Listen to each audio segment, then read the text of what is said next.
pilihan itu kan banyak sekali ya. Orang-orang yang terus mulai, wah yang itu kayak gitu, yang itu kayak gitu. Nah, berarti kurang kasih. Firman Tuhan berkata, aku datang untuk memberi hidup dalam segala kelimpahan. Jadi dilimpahi juga dengan kesabaran, dilimpahi juga dengan kasih. Supaya apa? Dapat mengampuni. Supaya apa? Dapat mengasihi. Supaya apa? Supaya dapat menerima orang lain apa adanya. Dalam satu keluarga, kalau suami tidak bisa menerima istri apa adanya, akhirnya mulai apa? Banyak tuntutan demi tuntutan. Loh, kamu tuh kok tidak seperti itu, kok kamu tidak seperti yang tak kepingin itu, kok kamu tidak cantik, kok kamu tuh tidak bisa noto diri toh. Yang istri bilang, loh kok kamu tuh jadi suami tidak bisa mengasihi, kamu jadi suami kok guala epol gitu ya. Di sini kayak gitu. Karena apa? Kurang kasih.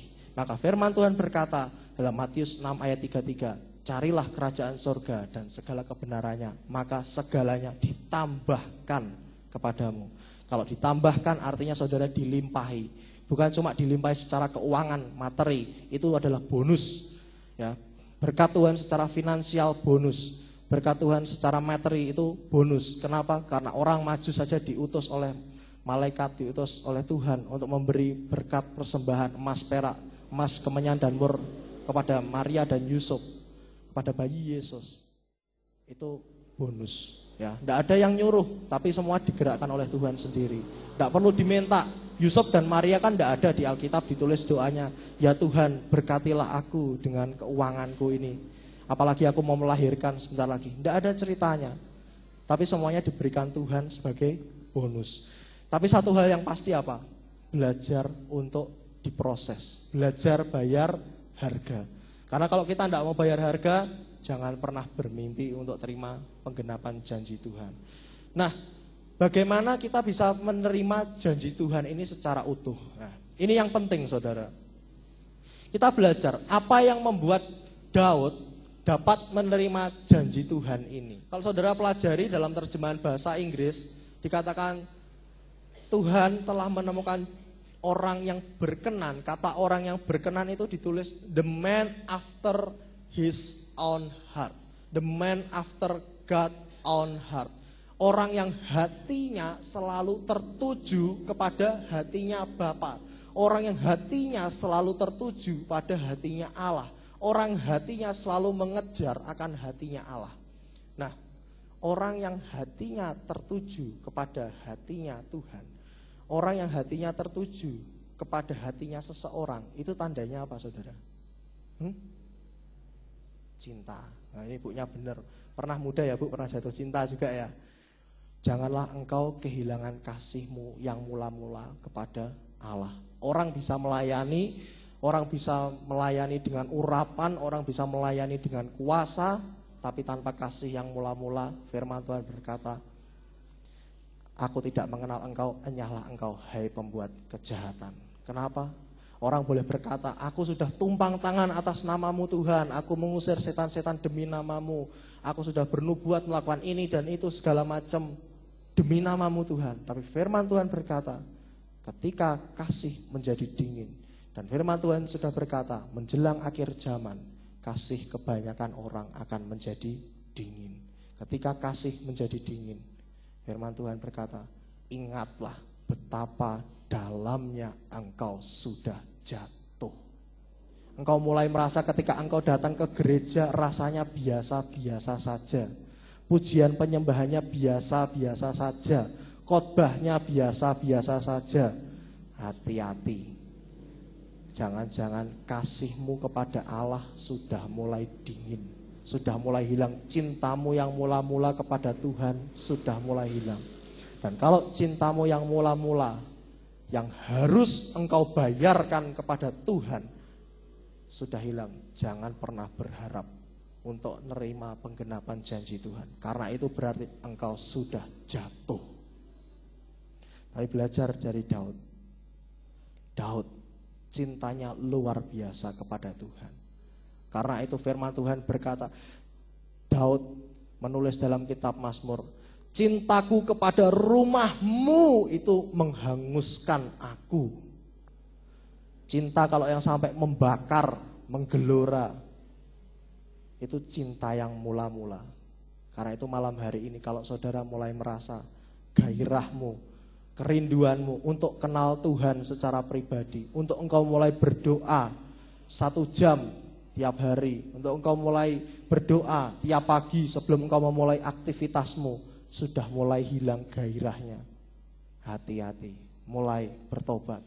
Kita belajar dari Daud malam hari ini 3 poin yang terpenting. Bagaimana Daud bisa dibangun kehidupan cintanya kepada Tuhan, sehingga dikatakan Daud menjadi orang yang hatinya terus tertuju kepada hatinya Allah, orang yang hatinya mengejar hatinya Allah, orang yang hatinya memiliki cinta yang mula-mula kepada Allah.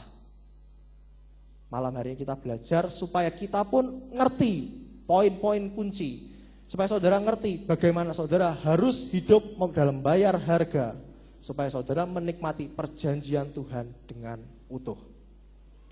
Yang pertama, saudara yang tulis bisa ditulis, dicatat.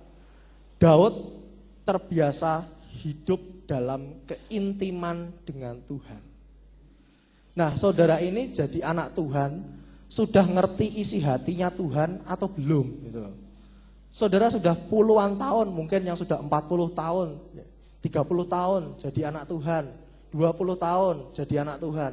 Sudahkah saudara ini ngerti apa yang jadi isi hati Tuhan untuk masing-masing saudara? Itu yang penting saudara.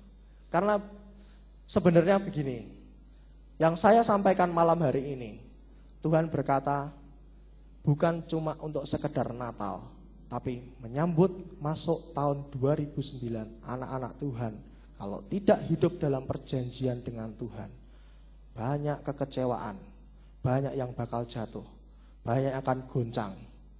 Tapi kalau engkau hidup dalam perjanjian dengan Tuhan, engkau akan tahu dan engkau akan hidup pegang itu janji, jadikan visi untuk engkau melangkah 2009. Tahun 2009 ini, mulai saudara, saya ajak setiap saudara berdoa secara pribadi. Tanya Tuhan, Tuhan apa yang Tuhan mau jadi visi untuk 2009. Perjanjian Tuhan dengan diriku ini secara pribadi apa? Saudara harus tahu.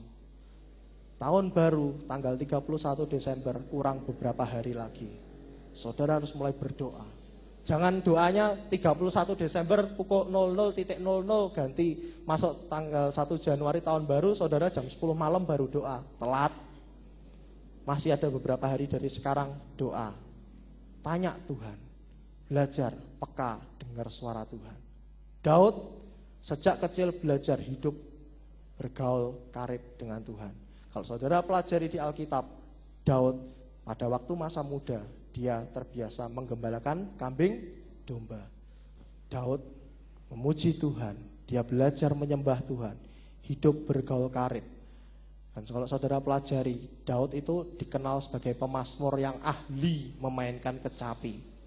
Kalau Daud tidak terbiasa belajar main kecapi, tidak mungkin Daud bisa jadi orang yang ahli main kecapi, betul? Dan kapan Daud belajar main kecapi? Ya waktu menggembalakan kambing domba. Waktu dia nungguin si kambing mbek 1, mbek 2, mbek 3 dan mbek 10 gitu ya. Sampai mbek 10 lagi makan. Si Daud dia nyanyi menyembah Tuhan secara pribadi. Tidak ada orang lain, tidak ada yang melihat. Tapi Daud segenap hatinya belajar bergaul karib dengan Tuhan. Tapi saudara lihat, kalau saudara sekarang jadi anak Tuhan, jadi orang Kristen, pengennya rame-rame apa sendirian kalau nyembah Tuhan?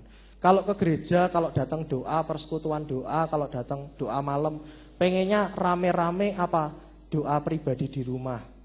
Kalau saudara ditanya, gimana doa pribadinya 1 jam? Aduh kok jangankan doa pribadi 1 jam, ngantuk 5 menit pengennya tidur. Saya sendiri belajar saudara, saya pertama kali belajar doa ya, belajar doa 1 jam 2 tahun yang lalu. Saya ini kalau diajar Tuhan doa itu dulu enggak duduk, jadi pakai dengkul berlutut gitu ya, apa ya saya modal dengkul gitu. Nah, saya belajar pertama kali doa pakai berlutut itu. Saudara tahu kalau orang baru pertama kali berlutut 5 menit guling saudara. Jadi saya pada waktu berlutut pakai lutut gini, tahu-tahu karena ini udah mulai kram kesemutan semua, guling. Untungnya saya doanya tuh di kasur, jadi guling masih jatuh di kasur saudara. Tapi yang jelas tidak langsung tidur, habis itu ya doa lagi, cuma duduk ganti itu. Belajar saudara. Tidak ada yang instan. Ikut Tuhan tuh tidak bisa instan. Tapi kalau saudara maunya instan, itu ikut setan. Makanya di TV banyak yang ketik rek spasi, ya, ketik rek spasi suhu siapa, atau ketik rek spasi ki siapa gitu kan. Karena apa? Orang pengennya instan. Tapi kalau ikut Tuhan, firman Tuhan berkata engkau harus bayar harga hidup, belajar bergaul karib dengan Tuhan, maka engkau nikmati perjanjian Tuhan. Nah, saudara jadi anak Tuhan ini koreksi hatimu. Kalau saudara masih selama ini berkata, aku kalau pengennya kalau doa yang ikut rame-rame di gereja, nggak ada loh, nggak rame gitu ya. Pengennya masih seperti itu, bertobat, mulai. Karena firman Tuhan berkata, masuk surga tidak gandeng-gandengan, tapi tanggung jawab pribadi demi pribadi masing-masing. Dan ketika engkau belajar bergaul karib dengan Tuhan, nanti saudara ini telinganya dibersihkan Tuhan, jadi peka mendengar Tuhan. Jadi peka untuk engkau dengar tuntunan Roh Kudus. Hatimu ini jadi peka. Karena kalau orang jatuh cinta, jadi mepet, rapet gitu ya, selalu pengennya dekat. Lama-lama kan saudara jadi ngerti, oh ini kekasihku ini kepengennya apa ya, kekasihku ini apa yang sedang dirindu-rindukannya. Jadi ngerti. Saya sendiri mengalami saudara. Dan Tuhan ini luar biasanya ya. Tuhan itu menuntun kita. Bukan cuma kalau yang urusannya rohani. Bukan cuma ketika saya harus menyiapkan khotbah ini ya saudara. Bukan hanya cuma ketika saya harus melayani di ibadah, di KKR. Tapi Tuhan itu membimbing saya, mengajar saya. Itu dalam segala perkara. Termasuk dalam kuliah. Ya, saudara, bulan Agustus yang lalu, saya ini habis ikut KKN, ya, kuliah kerja nyata. Ya, ketika saya ikut KKN, saudara tahu tanggal 17 Agustus negara kita merayakan apa? Kemerdekaan. Masih rapot PPKN-nya 10 semua ya. Nah, ketika saya ikut KKN tanggal 17, pada waktu itu kami mengadakan perlombaan di desa ya, di kampung itu kan, karena lomba-lomba. Akhirnya setelah selesai dari pagi sampai sore gitu, ketika sudah selesai dari pagi sampai sore, tanggal 18 Agustus kan masih hari libur ya. Jadi kalau biasa kan sekarang kalau kebijakan pemerintah tanggal liburnya tanggal merah, hari berikutnya masih ada hari libur bersama, hari cuti bersama. Nah, tanggal 18 Agustus pada waktu itu libur, dan ketua kelompok KKN kami ini berkata gini, dia bilang sama kami semua, dah kalian boleh pulang hari ini, tinggal di kos saja, enggak usah pulang ke pos KKN. Ya.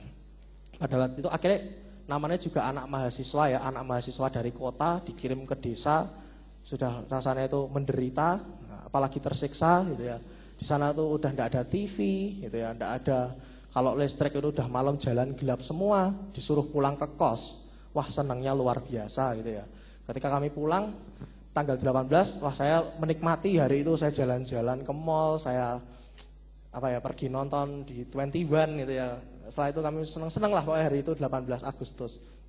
Tanggal 19 Agustus itu ketua kelompok kami itu bilang gini. Dia bilang, hari ini nggak usah balik dulu ke pos KKN. Baliknya besok aja. Padahal tanggal 18 Agustusnya udah nginep saudara. 18 Agustusnya udah nginep, tanggal 19-nya suruh nginep lagi. Dan saya sebagai anak mahasiswa dari kota gitu ya, senang juga gitu ya. Ketika saya dengar gitu, wah puji Tuhan luar biasa. Nah, tapi pada waktu sore itu saya sedang di kamar, pada waktu itu saya bilang, Roh Kudus, KKN-ku ini kok luar biasa ya. Tuhan, KKN-ku ini kok luar biasa. Masuk KKN di sini libur, pulang di kos, rasanya enak tenan gitu loh. Pada waktu saya bilang gitu, tiba-tiba Roh Kudus berkata, kamu balik ke pos KKN sekarang juga. Itu jam 5 saudara. Jam 5 Tuhan bilang,